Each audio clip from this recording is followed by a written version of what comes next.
Ce qui se joue actuellement dans les coulisses feutrées de la diplomatie franco-algérienne dépasse de très loin le simple cas individuel de l'affaire Boualem. C'est une véritable opération de désamorçage d'une bombe à retardement politique que l'Élysée tente d'étouffer par tous les moyens, imposant une omerta médiatique totale sur un dossier qui avait le potentiel de faire imploser définitivement la relation entre Alger et Paris. Selon des sources confidentielles au cœur du pouvoir parisien, des instructions draconiennes sont tombées directement du bureau d'Emmanuel Macron. Boualem ne doit pas parler, ne doit pas apparaître et ne doit en aucun cas devenir le jouet médiatique d'une droite française qui attendait son arrivée comme le Messie pour lancer une nouvelle croisade contre l'Algérie.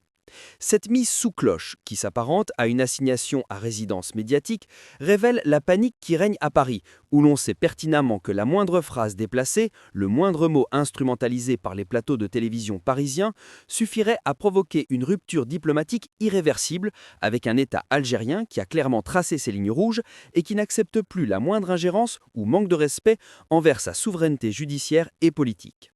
Contrairement aux rumeurs d'une exfiltration héroïque propagée par certains tabloïds, la réalité est beaucoup plus froide et procédurale. Le transfert a été encadré, surveillé et conditionné par des garanties de silence absolu, car Alger avait prévenu qu'elle ne tolérerait pas que cet homme devienne un cheval de Troie pour insulter l'Algérie depuis le sol français. La frustration est donc totale du côté de l'extrême droite française, incarnée par le trio Le Pen, Bardella et Zemmour, qui se voient privés de leur arme fatale médiatique et qui, dans un geste de désespoir politique, se rabattent désormais sur leur vieille obsession, l'annulation de l'accord migratoire de 1968. Mais ce que ces politiciens feignent d'ignorer pour des raisons électorales, c'est que toucher à cet accord historique équivaut à déclencher une guerre économique dont la France sortirait inévitablement perdante, comme le soulignent les analystes les plus lucides, et même la radio Europe 1 qui a lâché le chiffre qui fait trembler le patronat français, 5 milliards d'euros. C'est le montant estimé des représailles immédiates que l'Algérie pourrait infliger en bloquant les importations françaises et en réorientant ses partenariats énergétiques vers l'Italie ou l'Allemagne, laissant la France s'enfoncer un peu plus dans sa crise économique. Alger dispose aujourd'hui d'une arme nucléaire commerciale. Elle peut fermer le robinet du gaz ou interdire l'accès à son marché aux entreprises du CAC 40 du jour au lendemain. Une réalité brutale que les stratèges de l'Élysée comprennent parfaitement, contrairement aux agitateurs de plateaux télévisés qui jouent avec le feu sans avoir les moyens d'éteindre l'incendie. La menace de réviser les accords de 1968 n'est donc qu'un écran de fumée, une posture théâtrale destinée à l'électorat interne, car dans les faits, Paris est pieds et poings liés par sa dépendance énergétique et par la nécessité de garder un canal ouvert avec la seule puissance militaire capable de sécuriser le Sahel. Au-delà de ces tensions bilatérales, cette séquence révèle une mutation profonde de la posture algérienne sur la scène internationale, marquant la fin de l'ère de la réaction et le début de l'ère de l'action souveraine et décomplexée.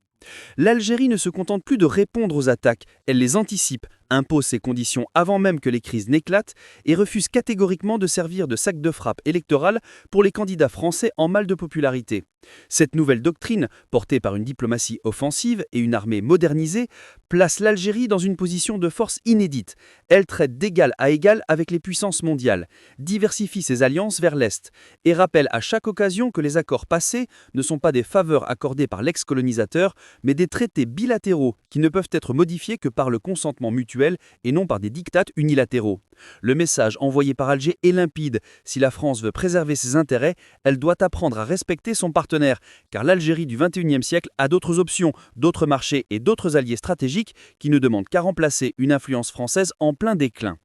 Finalement, l'affaire Boualem restera dans l'histoire comme le symptôme d'une France malade de ses propres contradictions, tiraillée entre un exécutif qui tente de saver les meugles d'une relation indispensable et une opposition qui est prête à sacrifier l'intérêt national sur l'autel de l'idéologie xénophobe. Pendant que Paris se déchire et s'enfonce dans des débats stériles sur le passé, l'Algérie avance, consolide son rôle de pivot en Afrique et en Méditerranée et regarde vers l'avenir avec la sérénité de ceux qui savent qu'ils ont les cartes maîtres en main. La tentative d'instrumentalisation a échoué, le silence a été imposé et la réalité du rapport de force a fini par s'imposer. Ce n'est plus Paris qui dicte le tempo, c'est Alger qui valide ou rejette la partition, laissant la classe politique française face à sa propre impuissance et à la nécessité urgente de changer de logiciel si elle ne veut pas perdre définitivement le Sud. Si cette analyse vous a permis de voir ce que les médias traditionnels tentent de vous cacher sur le véritable rapport de force entre Alger et Paris, votre soutien est crucial pour la suite. Forcez l'algorithme à dire la vérité, cliquez sur le pouce bleu maintenant, abonnez-vous pour rejoindre la première ligne de l'information libre et dites-moi en commentaire, selon vous, la France finira-t-elle par céder aux pressions de sa droite au risque de tout perdre avec l'Algérie ou le réalisme économique l'emportera-t-il? J'attends vos analyses.